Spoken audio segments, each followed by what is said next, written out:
Thanks, Bud Hedinger, as always, for that fabulous introduction.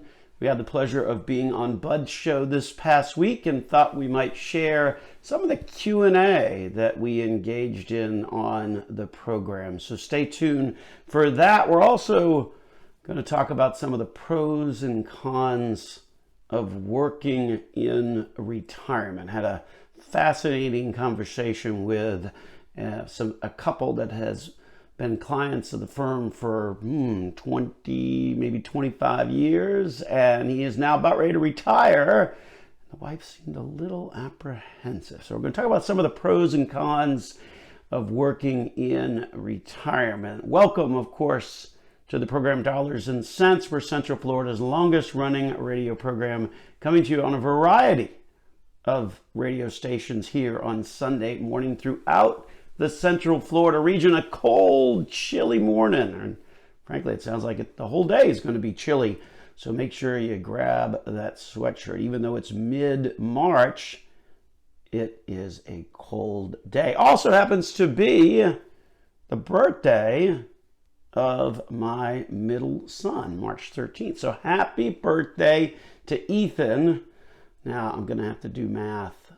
19. Did you turn 19 today? Wow, that's crazy. Anyway, my name is Joel Garris. I'm a certified financial planner, certified financial fiduciary with Nelson Financial Planning, where our team of certified financial fiduciaries stand ready this week to help you change your life with a successful and cost-effective financial plan. So hopefully you all set your clocks back. Of course, it is spring forward, or I guess not really set your clocks back, but you set your clocks forward in the spring forward parlance. Also happens to be spring break as well for many folks in Central Florida. So have a safe one out there. Speaking of the week that was, of course, as we do in this segment, we like to recap and share with you our latest thoughts for the week that was. Obviously, the Russia-Ukraine story continues to dominate headlines. Market certainly had some indigestion this past week, down about 3% if you're keeping score on a weekly basis. That was, in fact, the fourth weekly loss in the last 5 weeks. Certainly, the damage is particularly significant over on the NASDAQ, which is predominantly those larger tech companies. So hopefully took an opportunity during the course of last year, or maybe even the year before, to do a little rebalancing, to reduce down that large growth, large tech, and maybe slide over to some good old-fashioned dividend-paying companies. Hopefully you wound up doing that in prior years. We certainly mentioned it on the program, so if you're listening, you should have done that. Anyway, the week ahead, as we shift gears, not just spring break, but also a meeting of the Federal Reserve. Though those guys aren't on spring break, they're working hard to figure out, how do you fight inflation? Well, you fight inflation by raising interest rates, but when you've got a situation like the Russia-Ukraine, it does kind of turn everything upside down and doesn't really allow for much clarification. So what was going to be a half a point increase might very well turn into just a quarter point, but widely expected that at the very least the Federal Reserve will have to raise rates. They'll start by that quarter point. You should hear that during the course of this week.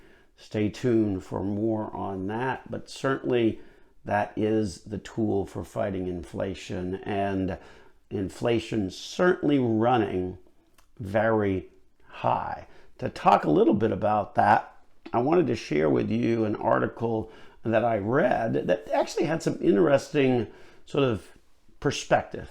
And so we thought it was a good piece of information to sort of share with our listening audience, particularly in regards to inflation. So a lot of these comments that are going to follow come from an interesting read. It was a book called The Great Demographic Reversal. The Great Demographic Reversal, written by a guy by the name of Charles Goodhart, who was a famous British economist who also worked on the Bank of England for many years. And Bank of England is sort of the equivalent of our Federal Reserve. So in the book, and this is some interesting stuff that he shares, he talks about the low inflationary environment that we've had over the course of the past, really 25 years when you stop and think about that. And sort of attributes that, interestingly, to the hundreds of millions of inexpensive laborers that sort of came online in places like China, throughout Asia, and Eastern Europe. And those workers are certainly key to the global economy because that caused wages in those more developed countries to ultimately, to those wages in those developed countries couldn't compete, and certainly couldn't compete on the product pricing. So if you can hire somebody in China to do it much more cheaply, well, then lo and behold, that's where that product is going to get manufactured. And so what that did was, as you had this new labor pool that was incredibly cheap, it caused product prices to go down, right? Because you got a lot more people making this stuff, and ultimately they're supplying that stuff to the developed world. And so now you can buy it much, much cheaper. Doesn't say a whole lot about quality, but hey, you can buy a lot more stuff cheaply because you got hundreds of millions of more people out there that are available to make that stuff for cheap. So now when you look at the labor force that was supplying these advanced economies, it ultimately doubled from the period of 1991 to 2018. So you literally had double the workforce supplying stuff to the developed world. And basically what that really is that's sort of a glut of inexpensive labor that's keeping prices and keeping wages down. Now, fast forward to today, and perhaps even the pandemic that has sort of accelerated this notion, the working age population, along with birth rates, is starting to shrink. And not just in developed countries, but also in places like China. It's estimated over the next 30 years that the workforce in China, the working age population, is going to go down by about 20%. So that's a pretty significant decline. And as that labor pool shrinks, right, workers, those that are still working, are going to be like, well, wait a minute, I'm sitting here working and there's a bunch of people that aren't, and now there's less of me. And so you know what happens there, right? The demand for higher wages happens, which of course in turn drives up prices. Simultaneously, of course, due to COVID and some of the nationalist policies that are in place across the globe and the supply chain disruptions, you see more and more folks turning to manufacturing locally. Here's the clearest example that sort of summarizes all of this argument that the great demographic reversal by Charles Goodhart makes, is if you look at China, you had a lot of rice farmers, if you will, coming out of the field, working in the plants, making more money, right? And so that's basic human behavior, right? We all want to improve our standard of living. Doesn't matter whether you're here in America or China or wherever you are, you want to improve that standard of living. That's your basic human desire. Well, when you think about the differential in U.S. manufacturing wages versus China, back in 20 years ago, when China joined the WTO, it was 26 times greater. Today, that differential has shrunk to less than 4. So we'll say that again. U.S. manufacturing wages now less than 4 times greater than those in China. 20 years ago, when all this super low inflation happened, it was 26 times. You get the idea, right? A pool of inexpensive labor that may be drying up as they demand more wages, as they shrink in numbers. Ultimately, inflation may very well be something that we're going to have to wrestle with for many, many years ahead. We'll return after these messages here on Dollars and Cents with your host, Joel Garris of Nelson Financial Planning. Let's recap what we were talking about in that last segment. The Great Demographic Reversal, a book by Charles Goodhart, really does have some interesting perspective on the period of low inflation that we've been experiencing and what may very well be ahead. Because if you look at what has happened over the course of the past 25 years, the number of folks in the labor supply or in the labor force that are supplying the developed world of its stuff that it uses literally doubled between 1991 and 2018. So it's a pretty significant increase in the glut, if you will, of inexpensive labor that causes prices to stay low.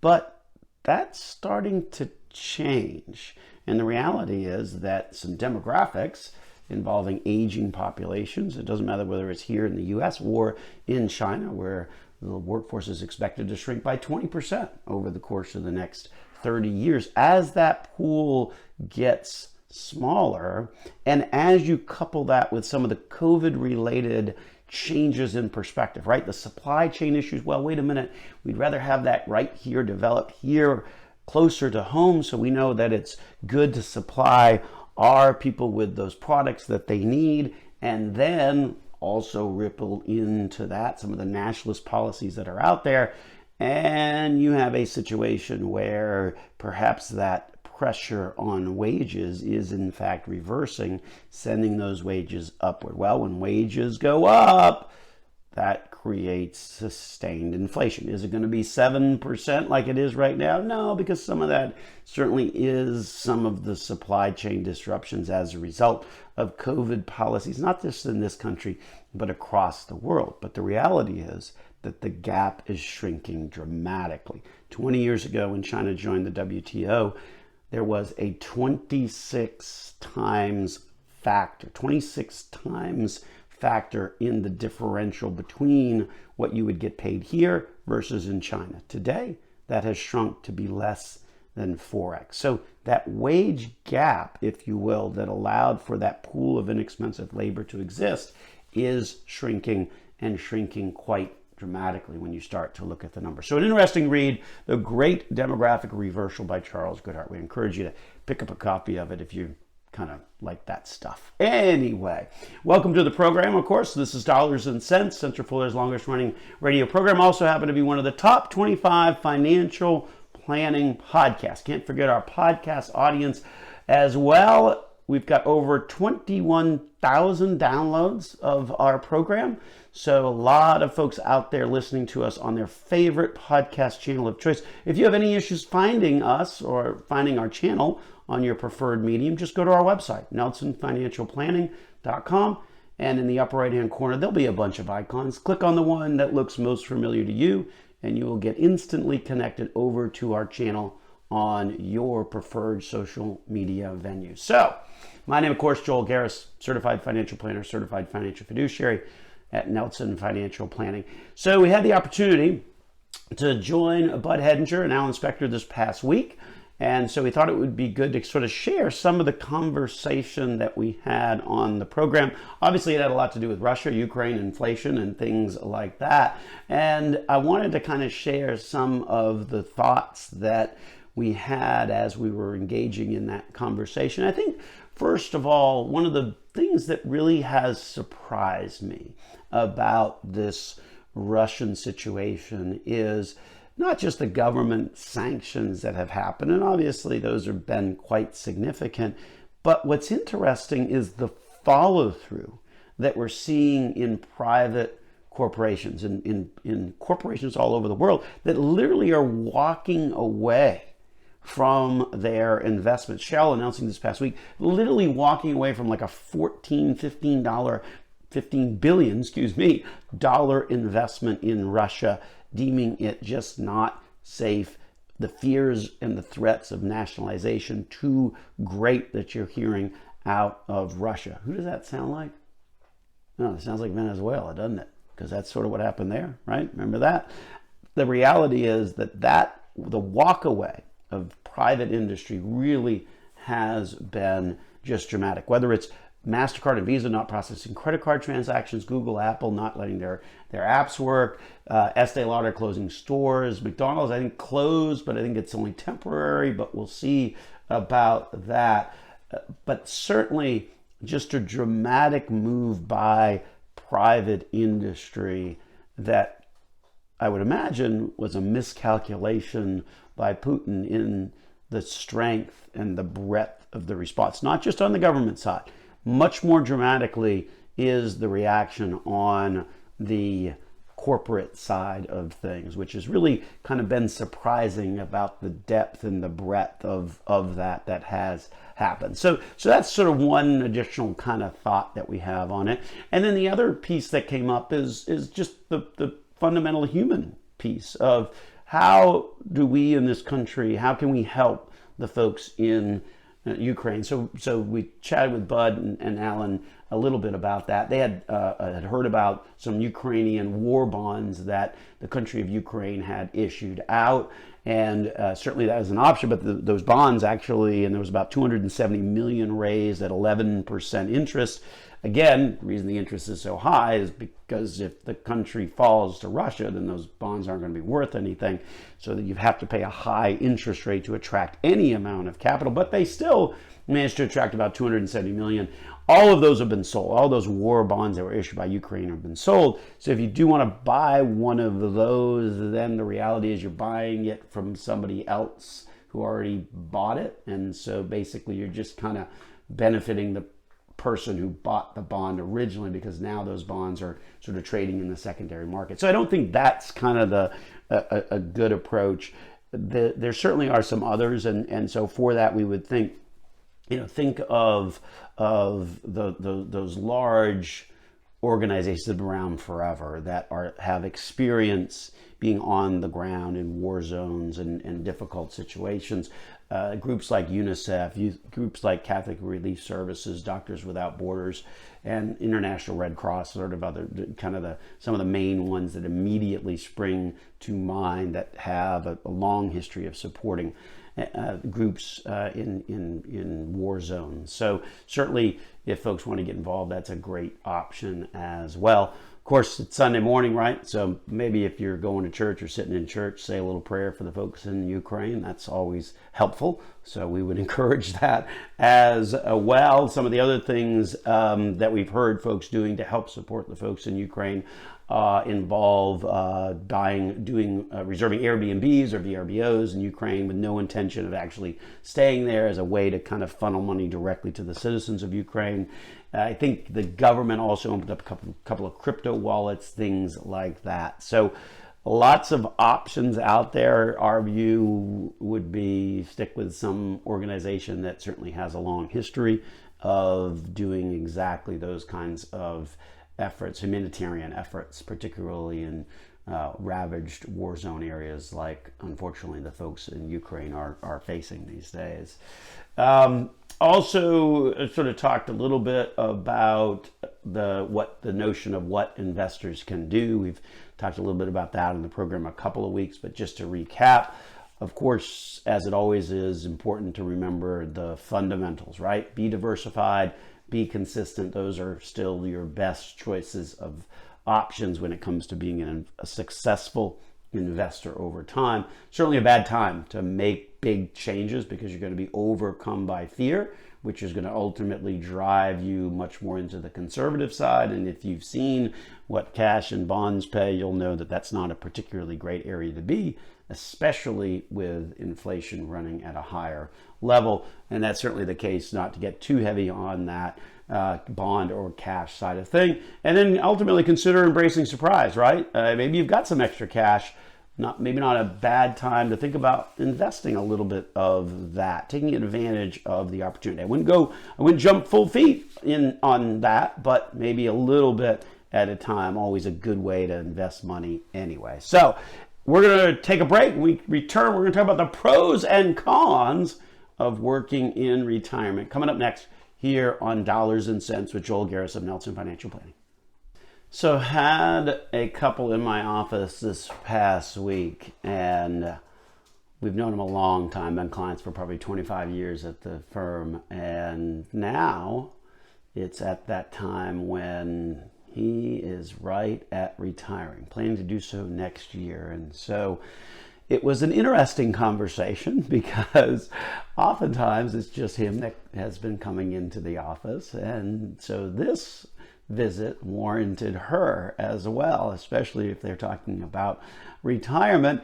Her primary concern was, I don't really want him sitting on the couch all day. And there's certainly a lot to be said for that, right? Because if you do retire and just sit on the couch all day, well, then chances are you're not going to be as healthy or as intellectually engaged as what you would be if you were still working. So therein lies the problem. So we thought we would talk a little bit in this segment on some of the stuff that we chatted with this couple, and some of the pros and cons, I guess, in terms of working in retirement. Maybe one of the pros has to, in this particular case, has to be it might save your marriage if you keep working a little bit in retirement.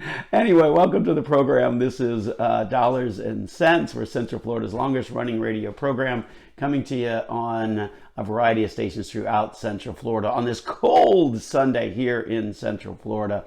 My name is Joel Garris. I'm a certified financial planner, certified financial fiduciary with Nelson Financial Planning, where our team of certified financial fiduciary stands ready this week to help you change your life with a successful and cost-effective financial plan. So, talking about that big decision, right? It's one thing when you think about retirement, you say, okay, well, we got to make sure that we've got enough money to do what we need to do.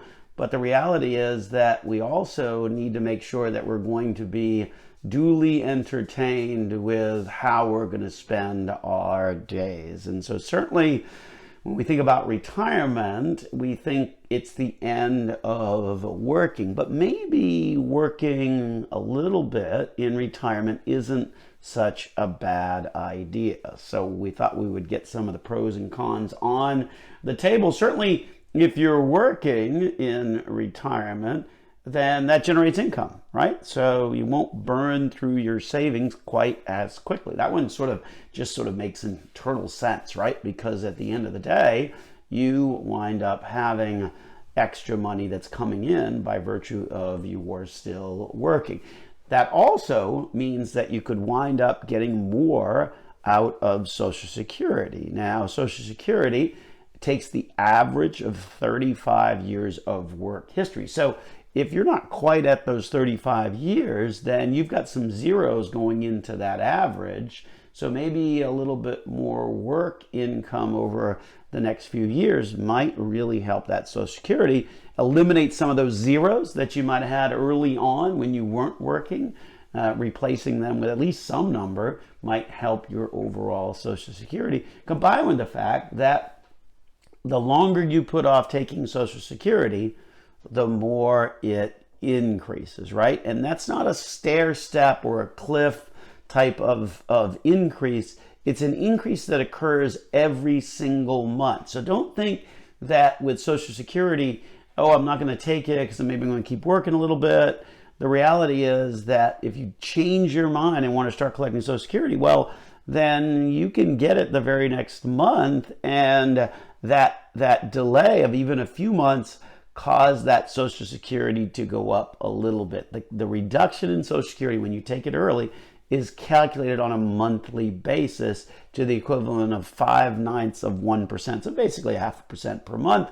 So every month you keep working, you increase that Social Security amount by about 0.5% over what it should be. So certainly that makes some sense, particularly if you are working. The thing you have to remember is if you're under your full retirement age, which is approaching 67 for most people, then you want to make sure that if your work income is above 20,000, know that you're going to have to give some of that Social Security back. So that's another reason why we would say if you're under full retirement age and plan to kind of keep working even somewhat, I mean, that threshold is quite low at 20,000, then the reality is that you don't want to have to give your Social Security back. So another reason to sort of wait a little bit longer at 70, hey, that's the maximum it will ever be. No reason to wait past 70 because that's the most that you can be. And then another pro of sort of working at home, back to the story of the couple where the wife was concerned about the husband just sitting on the couch, it is a healthier lifestyle if you are intellectually engaged, and certainly work comes with that. So you may find that you've got a better sense of purpose, a reason to sort of socialize with others, obviously in the work environment, although COVID's kind of turned that upside down a little bit, but more and more folks are coming back to the office. So there's that social element of work that comes with that as part of the natural part of working. So at the end of the day, you might very well wind up being less bored, if you will, and certainly potentially healthier. Now, of course, the negatives are working in retirement as well. What'd you retire for in the first place? You want to get done with working and enjoy, maybe spend some time on hobbies, or perhaps just catch your breath. Because after all, you've been working for 35, 40 years, you may find that you just want a break from that. So certainly that makes some sense. Another issue is more income, right? More taxation. So certainly you could find that your Social Security is getting taxed. Most people find that these days anyway, because those thresholds that trigger taxation of your Social Security are the same as what they were like 35 years ago when that legislation was first introduced to tax Social Security. So what that means is that ultimately more and more folks are finding that Social Security is in fact taxable as ordinary income, just like anything else. The reality is, of course, if you're working and you have that extra income, well, then certainly that's going to come into play as well. And then the reality is trying to ultimately be looking at being forced into retirement and ultimately have that career change happen when perhaps you might not want to. So those are sort of some of the pros and cons of working in retiring. It was certainly an interesting conversation with some longtime clients of the firm, going back to that conversation that we had this past week as he was approaching retirement, and she just had some questions as to what that might look like. That is certainly the case. So I thought we would share some of that background with folks to think about if they're facing that same situation as well. Speaking of sharing with folks, we wanted to let you know about our latest blog post on our website at Nelson Financial Planning. We talked a little bit about some of the topics in the blog post a couple of weeks ago on the program. There's a couple others that are in that blog post that also we wanted to mention as well. So if you're interested in learning more about the topics that we're covering right now, feel free to check out our blog post at our website at Nelson Financial Planning. But the blog post talked about the sort of the three-headed monster that pension plans are facing, and just need to look no further than the Florida retirement system, which 20 years ago had a surplus of $14 billion that now has a projected shortfall of $36 billion. If you keep your score, that's about a $50 billion swing in 20 years. That's relatively significant. And of course, it's caused by what? It's caused by the increasing number of retirees, the low interest rates causing low returns on the more conservative part of the portfolio, and then, of course, let's not forget something that hasn't been around but appears to be raising its head pretty significantly these days, and that is inflation. What's interesting on that in the inflation piece is approximately half the states link their COLA to the Consumer Price Index. So some of these pension plans in some of these states are having to pay out a whole lot more to their retirees as a result of what's going on in the cost of living in the CPI, the Consumer Price Index. So what that is doing is that's putting even more pressure on some of these pension plans, and ultimately the solutions that they're trying to explore, which really should be focusing on funding more to these plans, is a very different approach in terms of looking for more aggressive types of investments and the like. So anyway, if you're interested in learning more about that, check out our blog post on our website at Nelson Financial Planning. When we get back, we're going to ask the question, did the stimulus checks drive the performance of meme stocks? Coming up next on the next segment here on Dollars and Cents with Joel Garris of Nelson Financial Planning. Talking a little bit about that blog post that we did on the website this past week, maybe it was a couple weeks ago actually, and one last item on that bears mentioning is that there was also a notion of tax diversification. I think we talk a lot on the program about investment diversification, but also in that blog post we also talked a little bit about this notion of tax diversification and why that's important, because when you retire you want some flexibility as it relates to taxes, and certainly having different accounts that have different tax implications that at the end of the day allow you to take money out of different pots with less taxes versus regular taxes. That's certainly something to also consider when it comes to your portfolio. So again, interested in learning more on a host of topics that we blogged on, go to our website, Nelson Financial Planning. You'll see the blog tab, and from there be able to read on a variety of things, much like tax diversification, or as we were talking about in the break, the issues that face pension plans across America today. So welcome to the program. My name is Joel Garris, certified financial planner, certified financial fiduciary at Nelson Financial Planning. The program, of course, Dollars and Cents, where we help you make sense out of all of life's decisions involving your dollars. Coming to you on a variety of programs, radio stations throughout the Central Florida region, all the way over to the Space Coast, all the way through Central Florida. Throughout the region, you can catch the program. And if you miss us on the radio, check us out on your favorite podcast channel of choice. Now over 21,000 downloads of our program. So got a lot of listeners out there on the podcast channels, and certainly we appreciate that audience as well. So speaking of sort of what has been going on over the course of the past few years, there's been a lot of stimulus checks issued out, 3 rounds of them, in fact, as a result of COVID. And so consequently, there has been some research that suggests that those stimulus checks drove the performance of these meme stocks. Now, let's just recap what these meme stocks are. So meme stocks are basically thought of as a speculative investment, right? That is often driven by chatter on the internet, specifically internet forums that often use, kind of these humorous images or text or something like that called memes. I mean, that's what that is called when you use a little kind of picture or something like that. That's called a meme. And so because there was so much meme usage on these internet forums, then this group of stocks became known as meme stocks. So think AMC, think GameStop, all of those kinds of things that have been making headlines of late. Well, along comes a study by some professors from Harvard and NYU, so they must be, somewhat smart.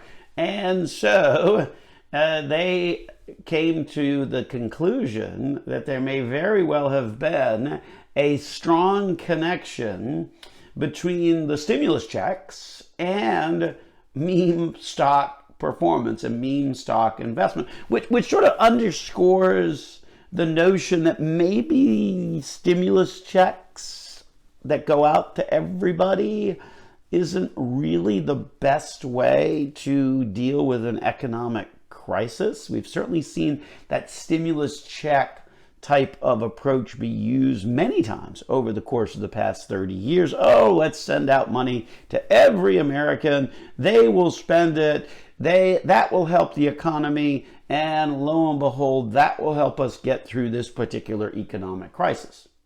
The problem is that time and again, we see that people actually either don't spend that, or maybe they save it, or maybe they invest it, or maybe they just do some silly stuff with it because they don't really need the money. So that's sort of what we've seen time and again with these stimulus checks, is that for the most part, that money never actually gets spent. The whole intent of sending a stimulus check is to get it spent in the economy so that folks can help the economy out by having a little bit more money to spend. Well, here's what the research by the folks out of Harvard and NYU had to say. So, The research determined exactly when the individuals would have gotten their stimulus checks, would have been able to utilize that money, and then measured that 3-week period after that.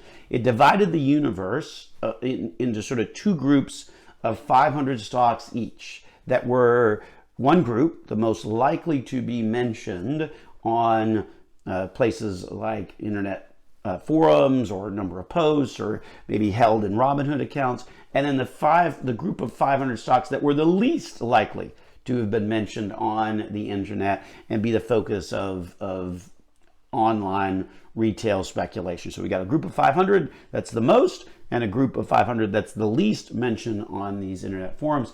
And so here's what they found. So again, they looked at the 3-week period of time after the day in which they got the stimulus checks. So for round one, it looks at the first 2 rounds of stimulus checks. So those would have been back in 2020. Round one, the meme group, that group of 500 stocks that had the most amount of mentions on the various websites and internet forums, gained an average of 15% more. In that 3-week period of time, the meme basket of stocks gained 15% more than the non-meme basket. That was round one of the stimulus check. Round two is even more pronounced, where the group of 500 meme stocks, if you will, based upon kind of how these researchers divided up the universe of stocks, gained an average of nearly 19% better in the 3 weeks after those stimulus checks got available to use. For comparison purposes, they then ran the analysis based upon meme stocks versus non-meme stocks over every other rolling 3-week period of time.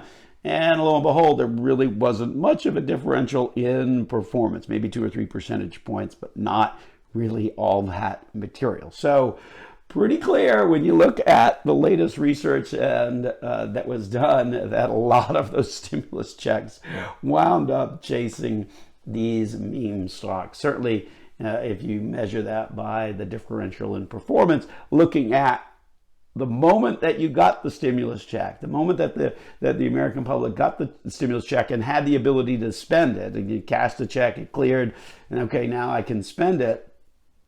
And looking at the performance in the subsequent 3-week period of time, those stocks that were most quoted on the internet or most mentioned on the internet versus the group that wasn't, meme stocks, ultimately did better. So an interesting perspective, certainly some interesting research. Bottom line, perhaps those stimulus checks did not go to where everybody in Washington thought they might go. We've certainly seen that pattern before, and ultimately looks like it repeated itself this time around as well. So some interesting stuff, that is for sure, and some interesting research that looks at how people actually use their stimulus checks. Anyway, we're going to wrap it on up and get on out of here. Make sure you grab a sweatshirt when you go on out of there, because it's pretty cold this morning here in Central Florida. This has been Dollars and Cents with your host, Joel Garris of Nelson Financial Planning. Enjoy the rest of the Sunday here in Central Florida.